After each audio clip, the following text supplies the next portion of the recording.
Il n'y a plus guère de temps pour Lambiné en tête du classement du groupe B de DHR, où de Tarbes à Porté, 4 équipes restent mathématiquement en course pour une place d'accessite en division d'honneur. Mais pour continuer d'y croire, les coéquipiers de Julien Laporte se devaient de l'emporter sur Vic-Fezensac, une formation gersoise venue en terre portésienne dans l'intention manifeste de décrocher une parité précieuse aux Gersois dans l'optique du maintien. C'était pareil au match aller, ils avaient ouvert le score sur un coup franc. Après, pour marquer chez eux, c'est très difficile parce que je jouais en bloc bas, donc bien défendu et on n'a pas su revenir. Là, ça nous a souri. On a essayé de développer un peu plus de jeu, même si on n'a pas fait un bon match dans l'ensemble. On va dire que la première mi-temps a été correcte dans le jeu, mais on n'était pas à notre niveau, je pense.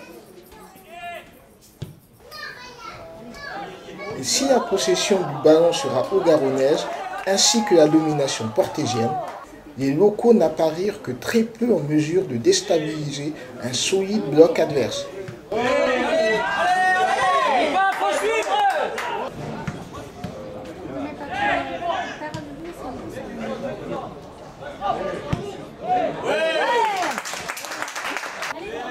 Alors que la physionomie du match semblait échoir sur un score vierge, le destin de la rencontre basculait en toute fin de match sur un pénalty accordé par Madame Labado-Codino aux Portésiens, que se faisait le plaisir de transformer Palao. Une victoire étriquée pour Porté, mais leur permettant néanmoins de placer sous pression leurs devanciers au classement à la veille d'un sprint final.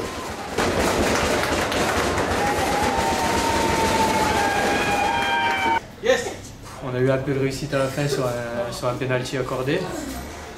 Bon, match gagné, ça fait plaisir pour la suite. Moi-même, je découvre la DHR. C'est pas la même chose que la PH, les équipes sont beaucoup plus solides. Mais après, on a bien su s'adapter. On s'est pas pris la tête dès le début de saison et on a joué notre jeu. Bien sûr qu'on y croit, il reste encore 4 matchs après celui-ci. Donc, sachant qu'on va à Tarbes le week-end prochain, c'est un concurrent direct.